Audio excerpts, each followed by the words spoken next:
Terus ketika anak tanggung juga di supermarket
yang benar-benar hebat menurut saya.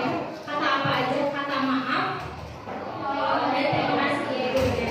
Karena ketika anak tidak dibiasakan kata itu sejak dini, nanti ke depannya dia bisa jadi bodo amat gitu sama lingkungan sekitar. Misalkan kayak saya tuh kalau misalkan ke tukang ojek, ke tukang angkot, atau tukang mamang gitu lah, karena teman saya pernah ngomong kayak gini, kenapa sih manggilnya bapak, kenapa dari itu mama tuh, ya mama bapak bedanya apa, bedanya apa, mereka juga bapak kalau di rumahnya sebagai buat anak-anaknya. Jadi saya sampai kali ini kalau ke tukang angkot, kiri pak, makasih pak, tukang dagang atau tukang rongsokan sekalipun, karena kita nggak boleh merendahkan suatu pekerjaan apapun gitu ya. Misalkan kita lihatnya misalkan sampah nih bau, karena nggak ada yang gampang pekerjaan. Kayak misalkan kita ada profesi nih, saya jadi tukang rongsokan, bapak jadi guru BK misalkan, saya nggak akan bisa bikin sampah, sampah ini yang dibuang ke sini, sampah ini nggak akan bisa. Jadi yaitu karena kita nggak boleh saling merendahkan profesi anak gitu. Mungkin untuk parenting kita lebih banyaknya tanya jawab aja. Kita buka 3 pertanyaan. Karena kebetulan sudah 3 pertanyaan, ditulis dulu, kita jawab lanjut ke yang coping stress untuk ibu guru dan juga ibu-ibu di rumah ketika menghadapi stres, ketika anak-anak tantrum dan sebagainya ketika belajar. Boleh 3 pertanyaan? Ibu boleh.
teman-teman mungkin kalau ada kayak gitu. Di satu sisi ibu ada kewajiban, di satu sisinya lagi ibu sedih sebetulnya ya juga ya. Kenapa nggak ada yang train? Saya jujur pernah dapat kasus ini di sekolah saya. Di situ juga saya jadinya sebetulnya profesionalnya saya nggak boleh sedih, tapi ketika di rumah saya tercampur sedih juga. Kenapa sih anak sekecil ini bisa mengeluarkan apa pemikiran seperti itu? Karena ini kedua orang tuanya, satu perawat yang satunya juga bekerja di rumah sakit gitu. Saya coba ngobrol antara ayah, ibu, dan anaknya, juga adik dari si anak ini dibawa. Jadi dua anaknya dibawa, orang tuanya dibawa. Kita family terapi dulu, kita ngadain family terapi di satu ruangan. Awalnya kita ajak ngobrol dulu sama anak gimana, gimana. Sedangkan ini kan pekerjaan yang memang kebutuhan dari keluarga juga kita membantu suami. Jadi nggak bisa kita ya udah keputusannya solusinya mama berhenti kerja, nggak bisa kayak gitu. Itu bukan pemikiran yang matang dan solusinya benar menurut saya. Nah, kalau misalkan dikasih ke pemahaman langsung secara realitanya udah bukan, jawabannya gimana?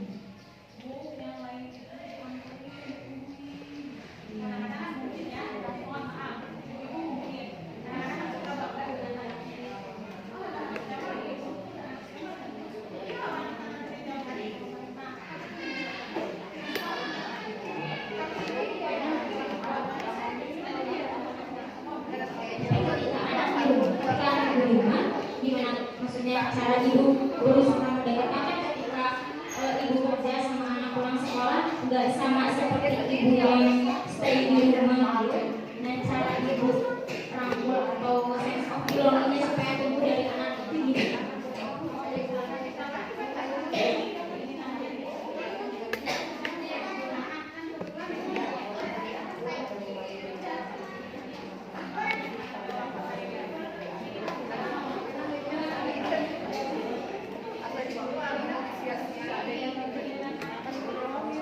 Dengan lesnya dengan pertemuan.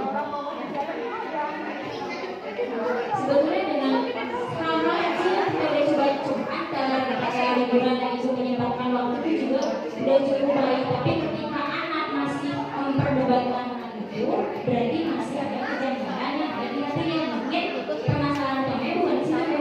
Coba ibu cari tahu lagi. Mungkin permasalahannya bukan di ibu nggak pernah di rumah pengen diajar di sekolah, tapi ada permasalahan lain mungkin. Tapi nanti coba ibu boleh lagi, nanti coba ngobrol lagi sama saya, boleh mana gitu. Jadi ibu boleh lagi aja.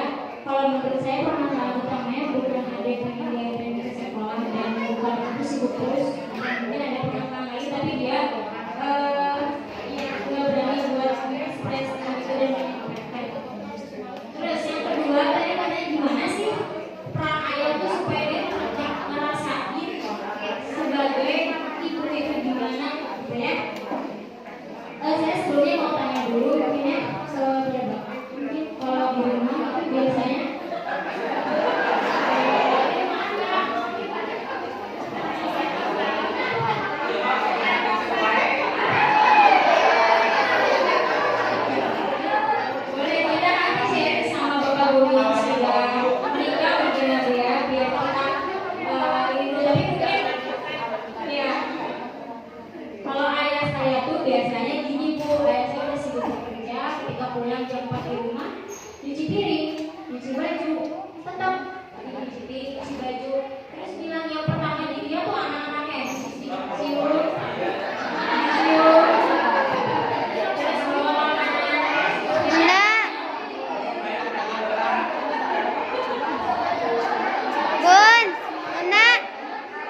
Tadi kalau memang pasti berbeda-beda, setiap individu itu punya masalah yang berbeda-beda. Kalau Pak Wahyu ya, kalau Pak Wahyu seperti itu, jadi kayak lebih ke bagi tugas, perannya bagi tugas, misalkan cuci baju, Pak Wahyunya cuci piring, bisa gitu nggak Pak?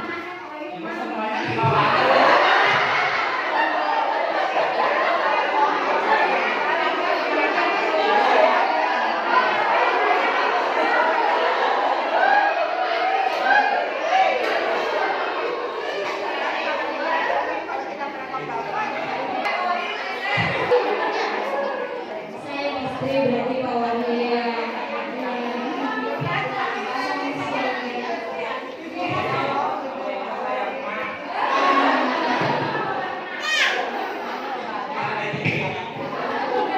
Karena seperti itu, jadi pasti beda-beda. Kalau misalkan ayah saya tadi ada soal dari itu, kalau misalkan Pak Wahyu yang masak, saya yang makan, misalkan ya.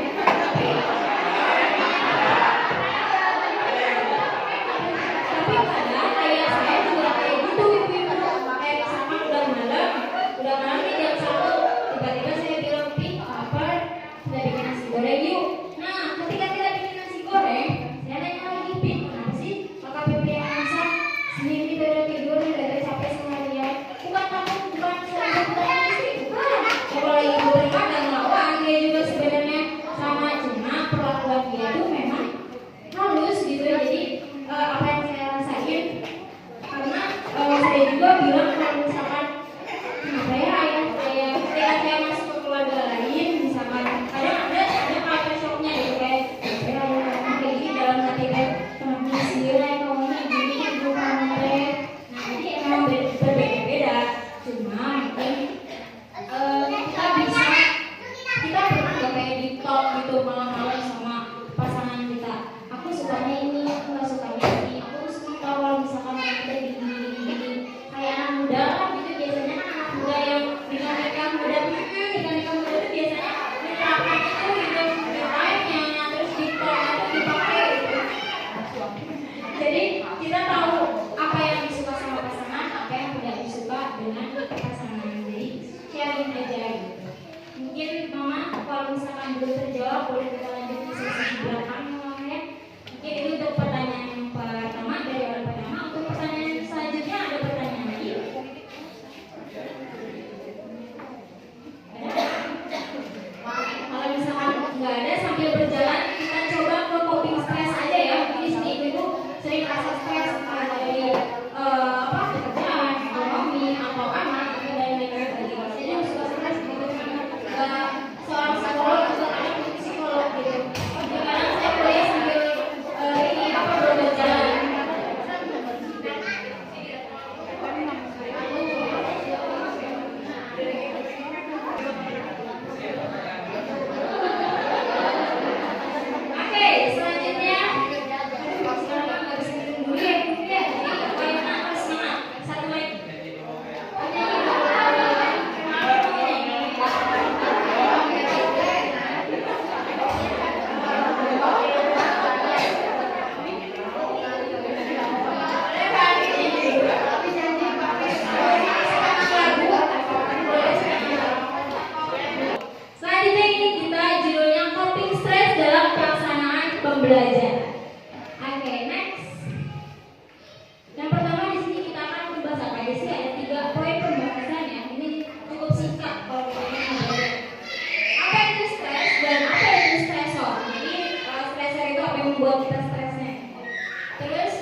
Butler.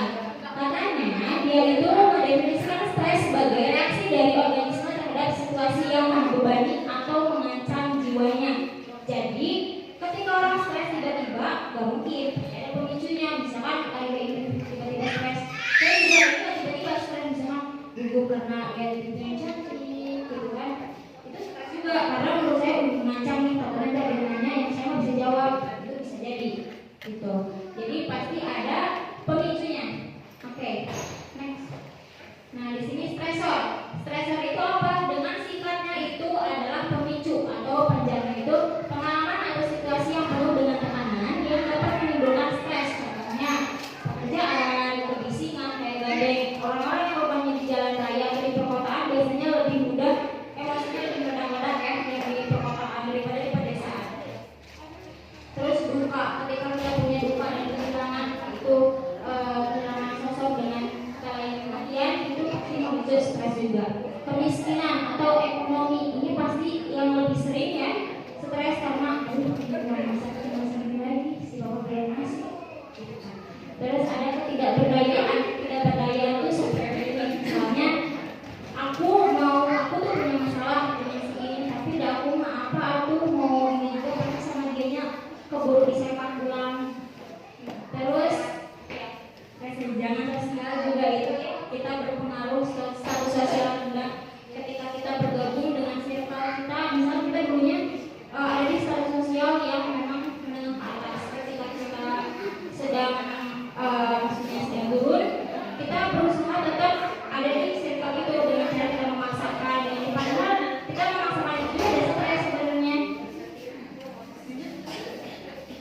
Nah, gimana caranya kita itu menangani si stres ini? Dengan kata lain, coping stress atau artinya suatu usaha berbentuk kognitif. Jadi yang dipakainya otak ya, pemikiran. Kalau misalkan perilaku nanti ada pembahasannya lagi juga. Suatu usaha berbentuk kognitif maupun perilaku yang secara spesifik dilakukan untuk mengelola tuntutan-tuntutan yang menyebabkan stres. Next. Nah, di sini nih ada 3 respon sebenarnya ketika kita stres ini. Misalkan peristiwa yang memicu stresnya, misalkan apa ya? Contohnya kayak aja deh contohnya ketika saya sama universitas sudah disuruh untuk sidang. Nah, terus di sini penilaian kognitif dari peristiwa, ada penilaian kognitif di situ saya stres. Udah stres, aduh gimana? Mau nangis, mau itu jadi marah-marah gitu. Nah, di sini responnya ada emosional, yang tadi emosionalnya saya marah, saya nangis. Terus dari fisiologisnya, kalau dari fisiologisnya saya misalkan merasa jadi gampang sakit, meriang, terus langsung keringat dingin. Terus kalau dari perilakunya, jadi saya manggil karena cemas. Kan orang dengan cemas biasanya suka ada yang langsung otomatis ya gitu ketika dia masuk meja depan itu cemas gitu, terus tangannya dingin atau minta ke kamar mandi itu psikosomatis, tapi itu wajar sebetulnya. Kita kalau misalkan udah di tahap gangguan itu kalau udah 6 bulan terus terjadi itu cukup gangguan. Oke, next. Nah, kita di sini ada mengelola dan mengatasi stres. Kalau misalkan kita fokusnya di emosi, kita ada 2, ada fokus coping sama problem focus coping. Kalau misalkan kita fokusnya di emosi, bagaimana sih cara kita meredakan si emosi itu? Jadi kita bukan cuma tadi yang emosi aja. Nah, kalau misalkan problem fokusnya itu, kalau kita yang problem fokus copingnya, kita lebih ke perilaku. Jadi bagaimana kita memecahkan si stres ini dengan cara apa yang harus dilakukan, tahap-tahapnya apa aja. Jadi ini lebih spesifik. Kalau emosi standar supaya saya tidak marah, saya gimana misalkan kayak lagi di kelas di guru misalkan khususnya ya, ketika anaknya lagi fokus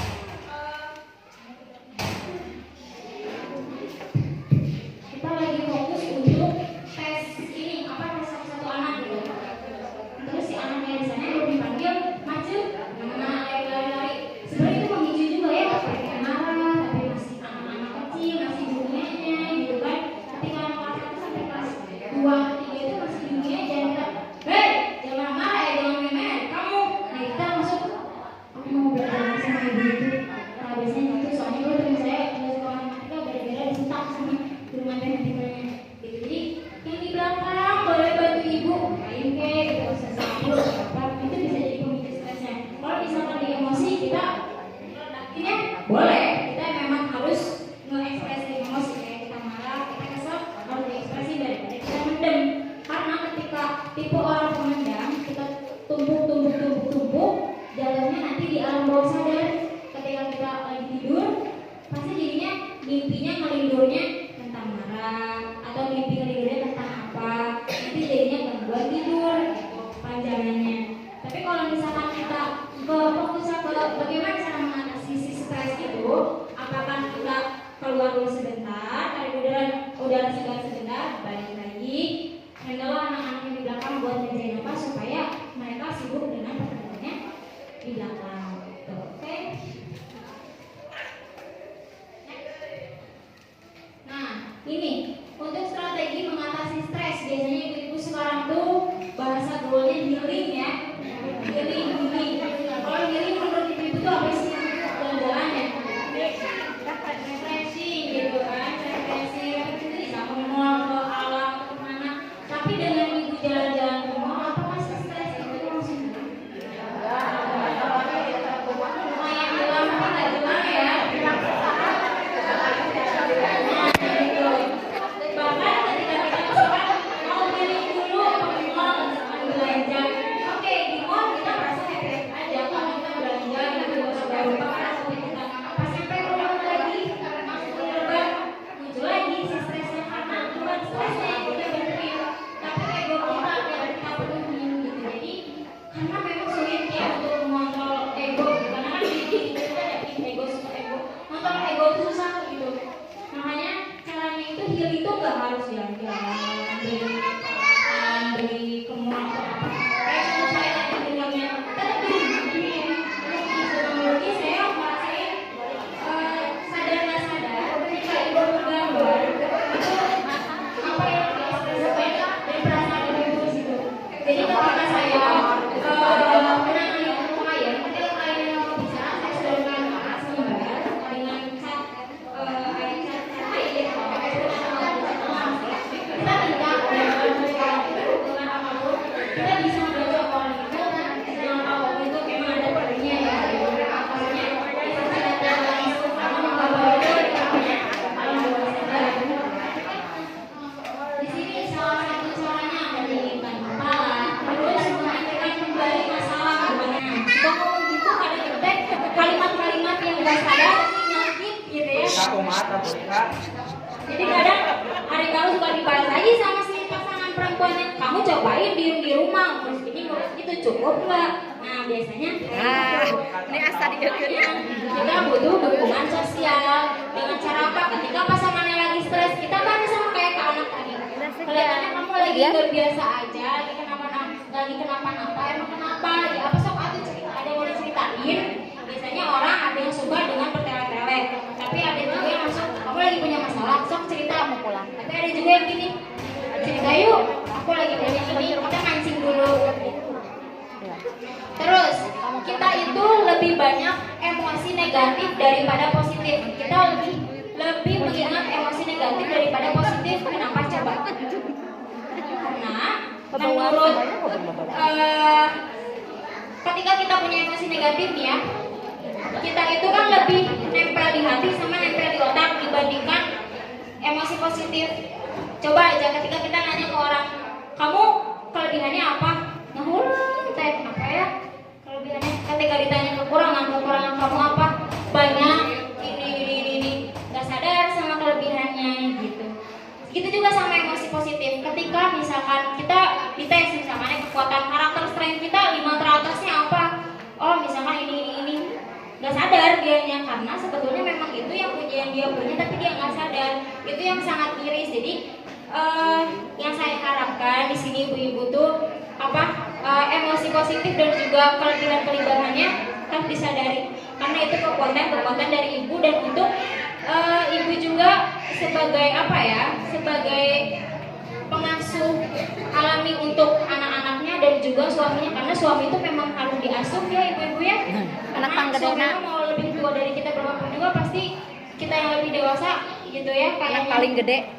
Anak paling gede suami teh. Iya, anak pertama Oke, kayak misalkan emosi positif. Kenapa tadi emosi negatif lebih diingat karena ketika misalkan saya dengan ibu ibu, misalnya ibu marah sama saya dengan emosinya marah gitu, saya lebih ingat emosi ibu, si ibu pemarah daripada ibu yang baik, ibu yang murah senyum, ibu yang ini, karena lebih diingat emosi negatif. Gitu juga dengan pasangan, dengan anak didik, dengan anak sendiri, pasti emosi negatif yang lebih diingat. Makanya kita harus lebih, karena emosi positif itu dilakukannya secara sadar. Kenapa harus secara sadar? Karena ada yang belum terbiasa. Kalau misalkan kita udah melakukan secara sadar, otomatis nanti terbiasa gitu, nggak usah secara sadar lagi, udah di alam bawah sadar gitu. Terus kita komunikasi itu ada yang kita tahu komunikasi cuma dua ya, komunikasi satu arah sama dua arah. Sebetulnya komunikasi itu banyak, ada 4, ada yang aktif destruktif, ada yang pasif destruktif, terus ada pokoknya banyak. Contohnya gini, ketika saya mendapatkan kabar, misalkan saya bilang ke orang tua saya, nih teteh sekarang mau diangkat jadi ini asisten dosen lagi tapi menetap. Terus jawaban orang tua saya kayak gini, oh hebat, bagus, nanti lebih sibuk dong. Itu yang pertama. Di awalnya memang oh hebat, dipuji, tapi di akhirnya nanti lebih sibuk dong, kan jadi mikir oh iya ya, diambil zamannya jarinya kalau sendiri bilang gitu. Tapi dengan respon yang kedua, wah hebat, jadi seneng Mimi, hebat nih bener, nanti harus jaga pola makan jadi biar sehat ya. Nah itu lebih enak yang mana? Kedua, karena itu namanya aktif destruktif. Ketika kita punya stres dan kita mengaplikasikan si komunikasi aktif destruktif itu, otomatis kita dapat first impression dari orang yang kita ajak ngobrol itu, si ini baik, responnya positif terus ke saya. Kalau misalkan saya punya kabar sekecil apapun juga, jadi enak lagi, tekan lagi lah ngobrolnya, jadi ada emosi kitanya ikutan. Itu juga sama dilakukannya secara sadar, kayak kalau misalkan kasarnya mah maksain lah gitu, kayak misalkan kita ke anak didik kan pasti pakainya aktif destruktif ya Bu ya, karena biasanya anak didik itu hal kayak kecil ngegambar, ibu aku gambar ini bagus, terus nada kita kayak so anak kecil gitu, sebenarnya mah ada orang gitu ya Bu ya, ini bagus, lucu, gimana bikinnya itu teh, aku teh nggak bisa, ajarin tuh bikin bareng di sini. Nah kadang anak tuh seneng gitu teh daripada bagus, sok bawa pulang, lumayan, apalagi gitu kan, lumayan bagus, atau enggak bagus, nanti dibagusin lagi ya itu, dan atau enggak pakai senyum, minimal dengan senyuman aja. Iya, anak-anak dengan senyumannya udah senang gitu. Ibu tadi aku lihat ini, nemu ini bagus, iya apa itu teh, oh ini ya, ini bisa tahu dijadiin ini, kita coba yuk bikin ini.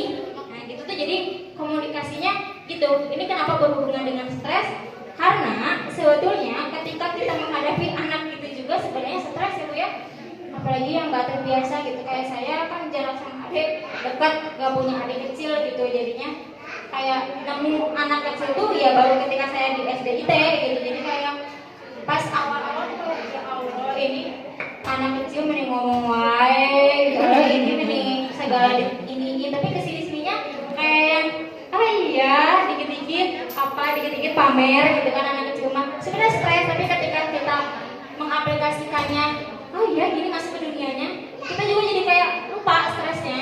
Bahkan nanti ke depannya, kenapa ya kangen sama si anak ini biasanya mah gitu. Itu juga sama ibu-ibu di rumah, ketika ibu-ibu di rumah lagi makan drakor, misalkan si anaknya lagi ngegambar, terus mama lihat gini, taruh udah ini si ini lagi rame, tar dulu, itu teh langsung si mama teh udahlah aku mainnya sendiri, tak gitu teh. Dari awalnya di situ biasanya titik awal anak gak deket sama itu teh, karena orang tua sibuk pun sibuk.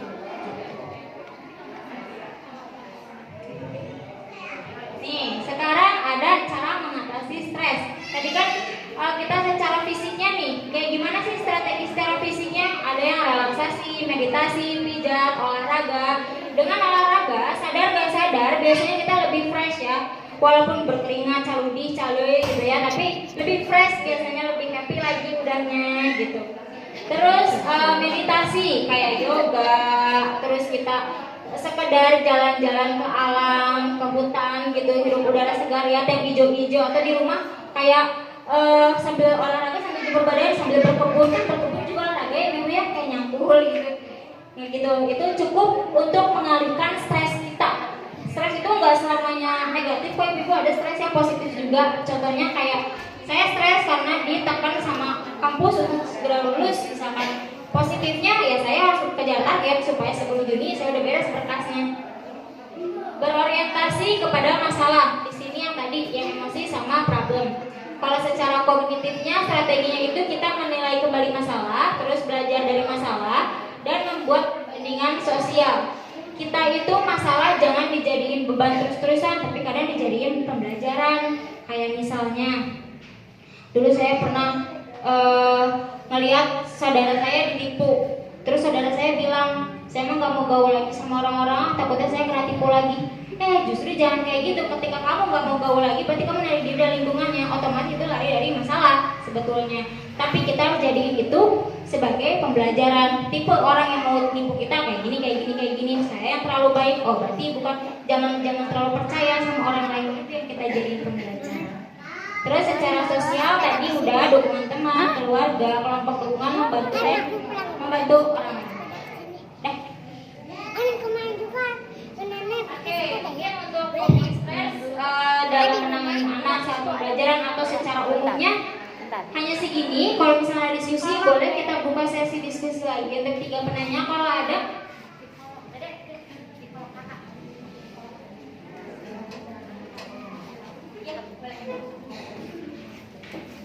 Ini ada 2 mic-nya. Ada. Waalaikumsalam. Mama Yuna. Mau tanya mungkin Teh, pertanyaan di luar usia anak-anak SD gitu ya, Mbak. Pertanyaan saya adalah bagaimana cara menghadapi anak-anak yang sedang beranjak remaja gitu. Kebetulan anak saya paling itu kelas 1. Jangan di sini tuh malu. Nah, misalkan dia pulang Duduk. sekolah itu dan Minumnya nggak duduk. bisa ditanya. Duduk minumnya. Terus setiap kita nanya, jadi balik kita nanya pelan dia Hati-hati di jalan. kayak kita Bisa. yang salah. Hati-hati ya. Pertanyaannya bagaimana cara menghadapi yang terbaik anak? Jangan aja Mbak. Terima kasih. Assalamualaikum warahmatullahi wabarakatuh. Waalaikumsalam warahmatullahi wabarakatuh. Terima kasih Ibu Cucu. Mungkin di sini banyak ya kasus yang orang tua takut sama anaknya. Jadi orang tua tuh dituduh ke anaknya, entah itu orang tua yang selalu menuruti keinginan anaknya, entah itu orang tua yang bukan berarti saya menilai Ibu Cucu takut kepada anaknya, tapi mungkin ini saya ngebahas dulu kasus gitu. Jadi banyak orang tua sekarang itu yang takut sama anaknya, jadi anaknya lebih mengatur orang tuanya. Ma, aku mau kesini, mama nggak usah nanya-nanya aku ya, HP-nya mau aku matiin. Banyak yang gitu kan orang tua tuh khawatir pergaulan, khawatirnya orang tua tuh gak sesuai sama pemikiran kita, jadi lebih besar sebenarnya kekhawatiran orang tua tuh lebih jauh gitu jangkauannya. Nah caranya itu ketika emang perempuan ya Bu, ketika SMP itu biasanya memang dari kelas 6, dari kelas 5 ke SMP kan masa peralihan dewasa dari masa kanak-kanak ke masa remaja awal. Nah ketika itu cara keingintahuannya lebih tinggi, terus dia lagi nyari lingkungan sosial yang cocok dengan dia. Mau itu misalkan aku di lingkungan sosial misalkan nggak pakai kerudung, tapi aku masuk ke lingkungan sosial pakai kerudung, aku coba-coba pakai kerudung.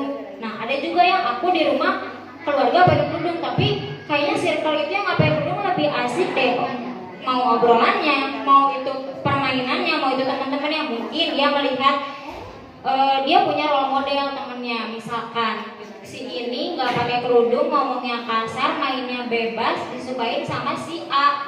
Si A itu kaset, pinter, misalkan ya pokoknya keren lah gitu si cowok ini. Dia otomatis ngikutin juga karena role modelnya si cewek yang ini, gitu si perempuan yang ini, bisa jadi kayak gitu. Terus gimana sih caranya ibu nggak bisa ngajak ngobrol karena anaknya keburu ngegas duluan, gitu ya? Karena mungkin yang pertama waktunya atau timingnya belum pas gitu. Jadi anaknya lagi capek, udah ibu tanya karena mungkin nggak kebiasaan gitu, atau enggak anaknya memang lagi punya problem gitu, lagi punya masalah entah sama temennya, entah sama pelajarannya. Bisa kita tanyanya misalkan hobi anaknya apa dulu, hobinya dandan misalkan. Kita bilang, mama mau beli makeup-makeupan ini, ikut yuk gitu. Ikut kita sambil jalan-jalan, begitu di jalan sambil ngobrol, kita masuk lagi ke dunianya pura-pura aja. Misalkan firasat ibu, anak lagi ngerasain apa, pasti punya firasat ya kalau orang tua, kalau ibu gitu. Dulu mama pernah ngerasain kayak gini deh, gimana ya deh solusinya. Dengan kita tahu solusi dia, oh solusinya mending mulus pisan gitu, kayaknya dia lagi ngerasain itu. Nanti kita timbalin lagi langsung skakmat, ada lagi ngerasain gitu nggak? Kenapa memang ngerasa ada tuh sekarang berubah? Kalau sampai akhirnya dia nggak nanya terus, dek mama pengen ngobrol sama adek, karena kan udah SMP masih bisa kita naikin nadanya sedikit ya gue dibandingkan anak kelas 1 sampai kelas 4. Adik-adik kenapa mending kayak gitu terus, gak sopan mama ngobrol baik-baik, kenapa lagi jawabnya nada tinggi gitu.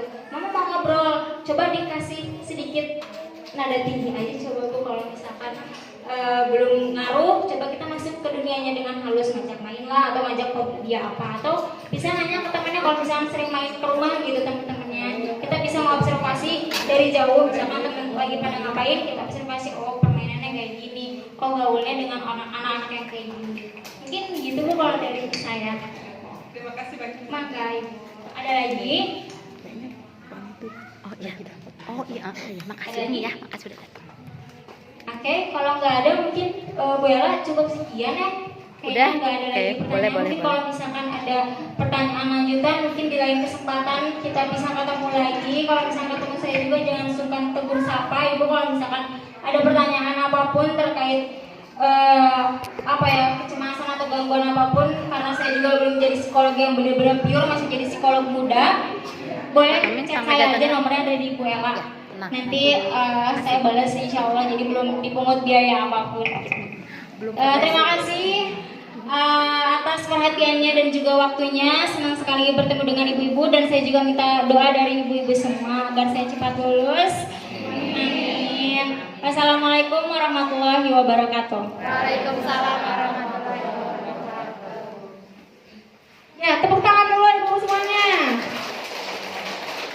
Alhamdulillah ya, tadi kita sudah banyak menambah ilmu ya dari Kak Intan ini, bukan hanya secara teori tapi juga betul-betul secara yang sudah dialaminya ya, pengalaman. Jadi tidak hanya cuap-cuap saja itu ya. Nah, tadi di awal sudah dikatakan ada door prize bagi yang bertanya, dan tadi yang menjawab satu orang ya. Tadi ada Mama Gani, Mama Syauki, sama Mama Yumna ya.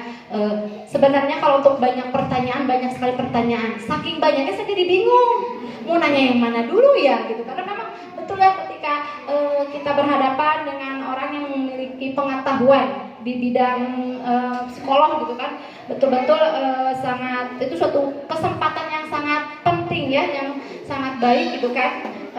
Apalagi dengan di zaman sekarang ya Mama, betul tadi Kak Intan sudah menjelaskan bagaimana itu bahasa kasih gitu, bahasa cinta ya, karena kita dasarnya manusia punya 5 kebutuhan dasar itu yang harus selalu dipenuhi, baik kita maupun anak-anak gitu. Karena mudah-mudahan nih yang tadi sudah dijelaskan, minimalnya setiap hari kita mempraktekkan ketika anak berangkat sekolah ya. Mungkin kalau cium tangan sudah biasa ya, cium keningnya dan mengusap kepalanya atau memeluknya, mungkin itu yang mungkin jarang ya, jarang. Memeluk itu hanya momen tertentu biasanya ya, betul. Nah, mudah-mudahan mulai sekarang. Terus jangan melihat anak saya udah gede Bu, udah kuliah. Tidak apa-apa sudah kuliah juga ya, karena itu kan anak kita, darah daging kita gitu kan. Kecuali mungkin anak tetangga jangan gitu kan ya, yang udah apalagi berlawanan jenis ya. Tapi kalau sama-sama perempuan tidak masalah gitu ya. Nah, kayak Pak Amin ya, Pak Amin. Ya, nah, sama ya seperti di kelas juga, untuk anak kelas 1 sampai 3 kita memeluk itu guru masih bisa ya. Tapi beda dengan kelas tinggi mama-mama ya. Anak kelas 5 lah, anak kelas 6, anak murid laki-laki kita peluk, aduh ya. Anak sekarang beda ya kan? Gitu. Makanya saya paling hanya sebatas mengusap kepala kalau anak laki-laki atau pundaknya gitu ya, atau saya cuma menggenggam pundak ini aja. Tapi kalau anak perempuan suka saya peluk ya, itu kalau anak siswa perempuan. Tapi kalau untuk anak laki-laki, karena saya suka di kelas tinggi, bukannya saya diarak, tapi memang betul saya harus membelajar kepada anak ya. Kita lawan jenis. Kalau untuk anak 1, 2, 3 oke, kita peluk ya. Tapi kalau untuk kelas tinggi, murid laki-laki, kalau gurunya saya perempuan, saya peluk, takutnya area-area sensitif saya juga tersentuh sama dia gitu kan. Oh, sudah tidak boleh gitu kan ya. Itu makanya sama ya ketika perlakuan di rumah, di sekolah juga, karena guru itu sebagai pengganti orang tua di rumah, ya di sekolah maaf gitu kan ya. Jadi sama kita juga ke anak, ke murid ya itu di sekolah. Ya mungkin terkadang kalau di kelas tinggi itu ada nada agak tinggi ya Kak Intan ya, apalagi karena anak-anak zaman sekarang Masya Allah banget ya, Masya Allah begitu aktifnya, itu kan begitu aktifnya, apalagi anak laki-laki beda dengan anak perempuan ya gitu. Nah mudah-mudahan ya ilmu di hari ini tentang coping stres juga, cara mengatasi stres ya. Stres, coba ya, stres dengan ibu rumah tangga, dengan ibu yang sekaligus berkarir dengan di rumah. Lebih banyak stres mana ya? Di rumah. Ada yang bilang berkarir, ada yang bilang di rumah. Kalau menurut saya dua-duanya juga banyak stresnya. Iya, yang ibu berkarir ya di pekerjaan udah stres. Ke rumah apalagi, itu kan? Tapi ada sisi untuk penghilang stresnya kalau di kantor itu, kalau di pekerjaan itu ya kita ketemu banyak rekan, mengobrol. Coba kalau ibu rumah tangga di rumah, jeung TV, jeung HP barunya, ya kan? Dengan tetangga takutnya tinggal gibah, bener nggak? Gosip nanti jatuhnya, bener nggak ya? Nah itu jadi ya apapun profesi kita, kita jalani, kita syukuri ya. Kita sama-sama berjuang demi anak-anak kita ya, baik anak kandung maupun anak-anak asuh kita di sekolah, karena sudah tugas kita dilahirkan sebagai seorang perempuan. Puntennya Pak Amin tadi sebut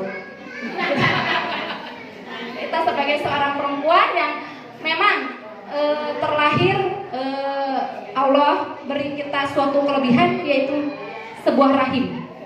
Laki-laki kan tidak punya rahim ya Pak Amin ya, jadi pasti seorang ibu itu dianugerahi, walaupun tidak semua perempuan Allah beri kesempatan untuk bisa mengandung ya, itu walaupun ada rahimnya, ketika Allah tidak memberikan ya kita tidak memberikan. Makanya bersyukur, bagaimanapun apapun anak kita, mau perempuan mau laki-laki, kita syukuri ya. Terkadang memang saya juga punya ya Mas Syauki kakak, anaknya tiga-tiganya perempuan semua. Memang kalau yang ketiga itu satu ada yang seperti identiknya tomboy, rata-rata seperti itu mungkin ya. Sebenarnya itu harus ada penelitian, udah ada penelitian. Kalau misalnya ada 3 adik kakak perempuan, satunya itu karakternya seperti agak-agak tomboy gitu. Iya betul, anak kedua sama anak kakak saya juga yang keduanya tuh tomboy, setelah perempuan itu ya. Mungkin ada penelitiannya sebenarnya. Ya, berarti Mama Syauki ya, bukan Mama Syauki sendiri yang mengalami seperti itu. Banyak di dunia itu banyaknya gitu, banyak sekali. Nah, mudah-mudahan dengan hari ini kita bisa bertambah ilmu dan bisa kita praktekkan.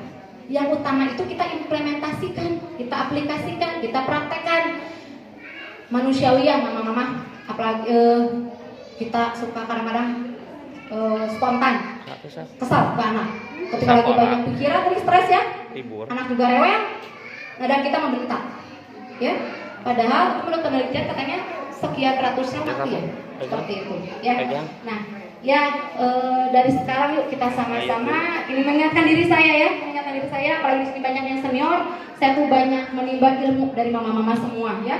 Kalau ketika karena mama-mama tuh lebih paham, lebih sudah banyak makan asam garamnya ya, saya mah baru gulanya mungkin benar ya. Itu sudah tidak ada yang bertanya lagi, mumpung ada ini anaknya nih ya, disayangkan sekali nih. Nah, dan ini juga karena tadi udah disinggung sama Ibu Kepala tentang kurikulum merdeka ya, mama-mama semuanya. Kurikulum merdeka ini kita juga sekolah sudah mendaftarkan untuk memulai kurikulum merdeka. Entah apakah tahun ajaran baru sekarang, entah kapan, dan ini tuh biasanya 1/4 dulu, kelas 1 dan kelas 4 dulu kan ya. Kalau untuk di SMA sudah berjalan ya, Mama Syauki ya, sudah ya itu. Dan salah satunya ini untuk itu harus ada pemetaan kebutuhan murid. Kebutuhan murid ini dari kesiapan belajar murid, minat murid, profil murid. Nah, bagi yang seperti hanya kemarin nih, saya tuh memetakan, ayo siapa yang senangnya menonton, yang senang mendengarkan siapa? yang senang bikin-bikin siapa? Nah, itu udah berbeda gaya anak-anak belajarnya itu ya, gitu. Ada yang senang nonton, ditampilkanlah video, gambar. Anak yang senang mendengarkan, rekaman, atau kita berbicara menjelaskan. Kalau yang banyak bikin bergeraknya, nggak mau diam, misalnya kinestetik kan, disuruhlah untuk melakukan praktek. Nah, itu ya. Nah, di situ itu kalau untuk kita bisa mengetahui lebih jelas akuratnya, itu ada tesnya ya kayak. Ada tesnya sebenarnya itu kan ya. Nah, bagi yang misalkan kalau ada gitu kan ya, di kesempatan di mana, silahkan ikuti ya. Kalau ada, boleh nanti saya minta datanya itu untuk kita di sekolah. Karena dengan kurikulum merdeka itu poin pertamanya, pembelajaran berdiferensiasi. Itu ruhnya IKM itu pembelajaran berdiferensiasi, betul ya Mama Shoki? Bisa saya salah ya? Karena kan Mama Shoki di SMA sudah berapa tahun IKM-nya? Sudah 2 tahun, sudah banyak pengalamannya. Nanti sepertinya saya mesti bertanya ke Mama Shoki ya, untuk kita di sekolah ini berbagi ya ilmu ya itu Mama Shoki itu. Nah itu tadi saya lihat di profilnya Kak Intan ada tester ya. Bolehlah Kak Intan sama nanya nih, kalau untuk tester nih biasanya di berapa nih? Kalau untuk tes IQ sama minat bakat itu biasanya rentang 250-an. Biasanya gimana bironya sih? Gimana itu ya, layanan konsultasi gitu ya? Oke. Nah itu, kalau misalnya ada yang mau tanya-tanya nanti saya kasih nomor Kak Intan ya.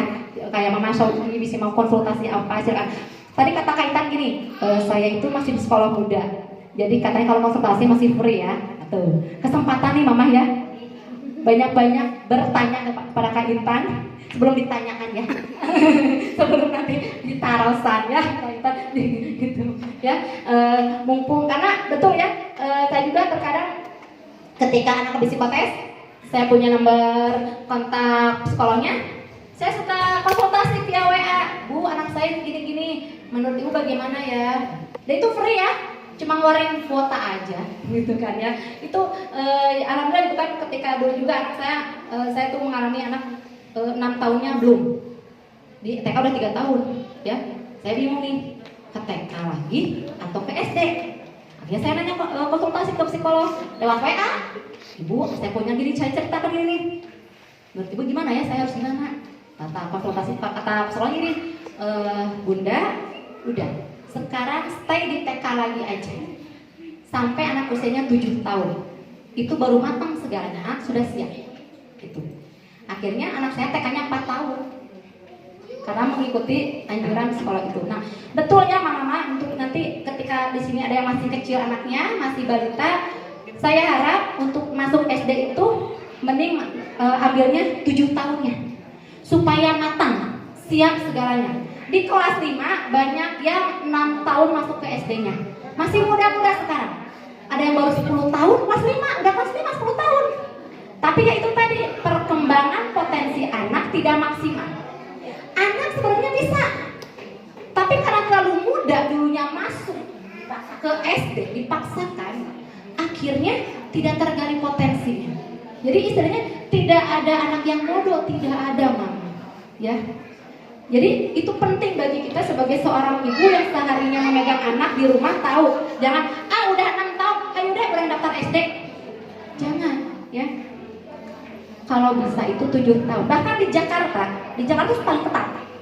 7 tahun kurang 1 hari tidak diterima di SD. Itu Jakarta. Makanya di Jakarta yang kelas 1 itu pada tua-tua. 7 tahun setengah, 8 tahun. Itu di Jakarta. Tapi enak anaknya sekolahnya belajar. Dari kemandiriannya tidak usah nanti kita suruh-suruh. Teh, ada PR enggak? Teh, udah belajar belum? Itu ngaruh. Itu yang saya rasakan ya Ibu, istilahnya ini kita sharing aja setelah tadi kita ini ya, untuk kita di sekolah kan ya, kita fokusnya gitu kan. Jadi kalau bisa nanti ketika ada adiknya yang sekarang baru 5 tahun, tunggulah nanti ya. Atau kalau mau mama ikut dulu tes kesiapan, tes kematangan ada ya Kak ya. Nah nyambung itu kan kayak gitu, itu ada tesnya, silahkan.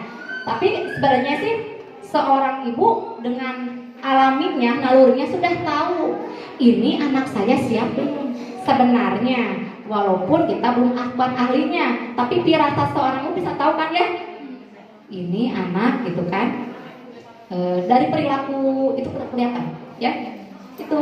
Nah saya juga begitu ya, jadi di kelas 5 ini siswa 39 sama 38 muda-muda usianya ya. Yaitu tadi perkembangannya tidak maksimal ya, itu. Jadi pas saya lihat usianya, oh pantesan. Ada yang 5, bahkan ada yang di bawah 6 tahun yang masuk ke SD-nya. Ada itu ya. Bulan Desember dia udah belum 6 tahun, Juli masuk, berarti kan 5 tahun setengah. Ada di kelas 5 itu. Dan perkembangannya ya itu tidak maksimal. Jadi banyaknya jadi tidak, kalau untuk menurut kita kan KKN sudah tidak ada, harusnya sudah tidak ada. Tapi kalau untuk kita standarnya tidak bisa mencapai standar akhirnya. Karena belum matang itu, belum siap semuanya organ-organ. Jadi itu berpengaruh usia juga. Jangan karena ya itu tadi 6 tahun harus sekolah SD ya. Biarkan saja anak kalau itu ya. Tapi ada juga di kelas 5 usianya memang 6 tahun matang, ada juga. Jadi apa ya? Mesti teliti mungkin ya kayak apa gimana? Matang. Bahkan dia paling menonjol di antar teman-temannya. Tapi kalau untuk usia sama gitu. Ngaruh dari perkembangan ketika dia merangkak, berjalan, ada yang di, kayak misalkan ada yang kelewat ya.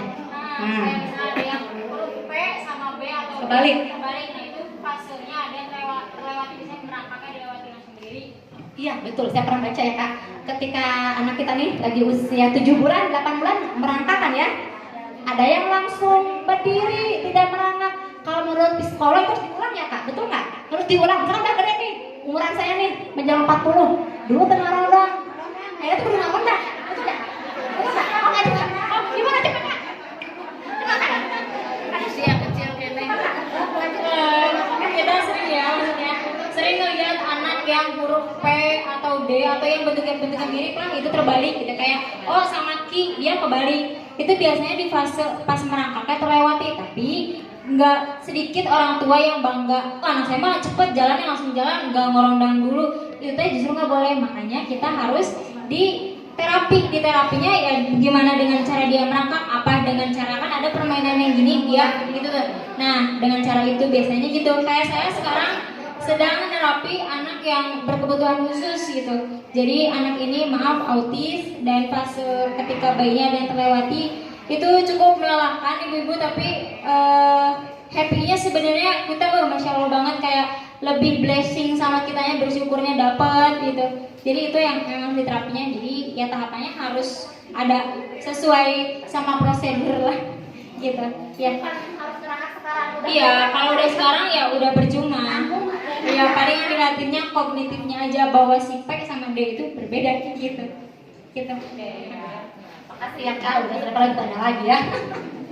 Ya karena ya itu tadi ya memang untuk nanti door prize ya, udah janji saya nih ada door prize, tapi jangan dilihat nominalnya ya, lihat aja manfaatnya ya. Ini ya murah-meriah, memeriahkan saja ya Mama ya. Tadi teh yang bertanya sama menjawab ya teh ya.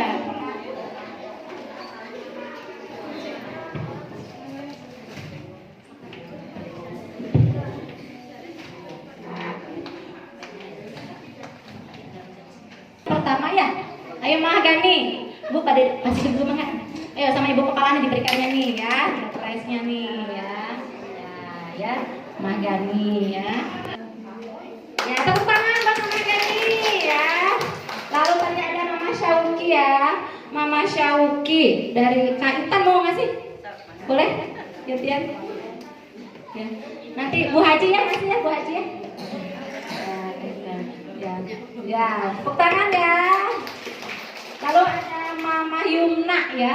Oh, saya suka manggilnya Mama Alil, karena yang pertama sekolah Mama Alil ya, tapi seluruh SMP sekarang Mama Yumna ya. Mama Yumna, enggak Bu Haji.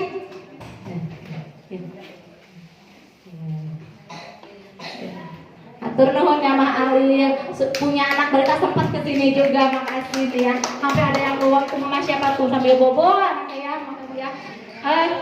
Kamu ngasih lagi nggak? Satu pertanyaan lagi, boleh nanti yang mau jawab dapat door prize lagi, oke? Mungkin satu pertanyaan untuk 2 orang aja ya Bu ya. Sayang Ibu udah bungkus kadonya kayaknya capek-capek. Masih ada kan Bu? Banyak? Ada banyak. Alhamdulillah. Mau sedikit tanya mungkin perihal model cara Ibu untuk coping stres itu seperti apa, pasti beda-beda ya model caranya gitu. Boleh 2 orang, boleh dari ibu gurunya, boleh dari mama-mamanya juga. Boleh ibu ke depan aja biar langsung dikasih ini hadiahnya.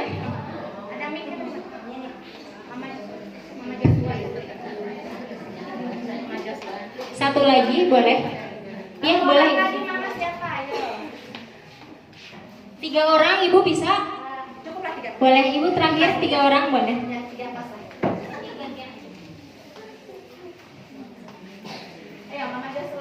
Ini dulu ya.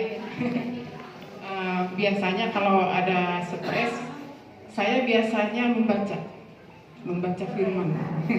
Jadi, kebetulan saya Kristen, baca Alkitab. Jadi karena di situ banyak nasihat, jadi terobati gitu. Biasanya yang saya lakukan, menenangkan pikiran gitu. Terima kasih.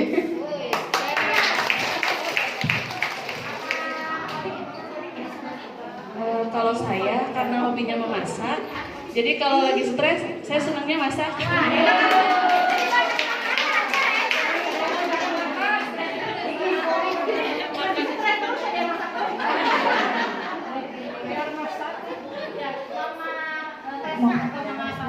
Iya kebetulan sekarang ini saya mengatasi stres paling berhubungan dengan bulan Ramadan ya sering mengaji terus berolahraga model aerobik di rumah sendiri gitu.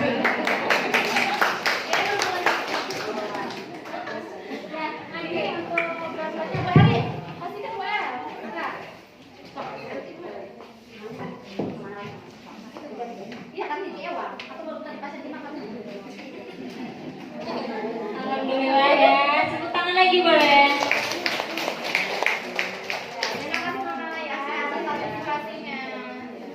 Jadi tadi stres juga memang ada yang positifnya ya, tadi kayak mama siapa yang pertama mama Joshua lebih mendekatkan diri ke Tuhan, itu kan pasti ya jadinya lebih positif gitu. Terus yang memasak, tapi jangan sampai stres terus jadi karena pengen masak terus jadi stres terus juga ya Bu ya. Terus yang tadi kayak aerobik itu jadi nanti badannya semok gitu, bagus gitu, keren gitu kan. Itu kan positif juga gitu dari stresnya. Jadi coping itu memang nggak ada negatifnya dan stres itu tidak selamanya berdampak negatif. Itulah kalau misalnya kita copingnya bagus, dampaknya jadi positif gitu. Ya, terima kasih sekali lagi kepada mama-mama. Mungkin berkesempatan di lain waktu saya bisa main lagi ke sini. Terima kasih juga atas penerimaan yang sangat-sangat baik, jadi punya orang tua baru, ibu juga semuanya mama-mama. Bila kita berhidayah, wassalamualaikum warahmatullahi wabarakatuh. Bun. Terima kasih ya atas partisipasinya kepada mama yang hebat-hebat ya. Mau meluangkan waktu, mungkin ngantuk, lapar, haus karena lagi saum ya. Saya mohon maaf sudah mengganggu waktu mama-mama semuanya yang biasa mungkin lagi rebahan jam segini tuh ya, menunggu adzan zuhur gitu kan ya. Nanti lanjut sholat dan tadarusan, menunggu asar, nunggu mau masak buat takjil, buat buka gitu kan ya. Apalagi yang punya balita, masya Allah. Terima kasih ya mama-mama yang lagi punya balita, tetap dibawa balitanya sambil tidur itu pegel ya. Pegel. Tapi kalau kayak Bu Eli, Bu Haji udah nggak punya anak kecil mah udah nggak pegel-pegel ya. Paling pegel sama apa Bu Haji? Ya pegel juga. Oh, pegel juga. Tara ngaisnya, ngais abi atuh. Ya, terima kasih pada Ibu Kepala Sekolah, terima kasih pada pemateri kita Kak Intan, dan juga yang paling banyak saya ucapkan terima kasih juga kepada guru-guru semuanya atas dukungannya. Tanpa dukungan tidak akan bisa terlaksana acara ini. Dan juga yang paling juga terima kasih kepada mama-mama semuanya dari kelas 6 ya. Tepuk tangan semuanya ya. Alhamdulillah ya, kita di sesi akhir ada Pak Amin ya. Kita baca doa dulu ya. Pak Amin ya. Amin. Berhubung Pak Amin juga guru agama dan laki-laki juga, kan diutamakan doa itu dipimpin laki-laki ya. Tindakan kedepannya ya mama-mama ya, istilahnya harusnya ini menjadi rutin ya Bu.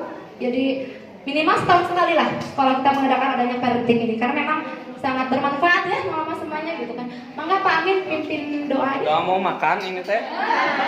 Terima kasih ya Pak Amin. Langsung aja ya Bu. Udah ini. Bismillahirrahmanirrahim. Allahumma sholli ala sayyidina wa habibina wa safina wa karimina maulana Muhammad wa barik wa salim amin. Alhamdulillahirabbil alamin hamdan naimin hamdan syakirin hamdan yufi mazidah. Ya Rabbana lakal hamdu kama yanbaghi li zalmani salatani. Allahumma hab lana min azwajina min azwajina wa zurriyyatina qurrata a'yuni waj'alna lil muttaqina imama. Rabbana zalamna anfusana wa illam taghfir lana wa tarhamna lanakunanna minal khasirin. Allahumma inna nas'aluka ridhaka wal jannah wa na'udzubika min sakhatika wan nar. Allahumma ajirna minan nar ya mujir bi rahmatika arhamar rahimin. Rabbana atina fid dunya hasanah wa fil akhirati hasanah wa qina azabannar. Subhana rabbika rabbil izzati amma yasifun wa salamun alal mursalin walhamdulillahi rabbil alamin. Al-Fatihah.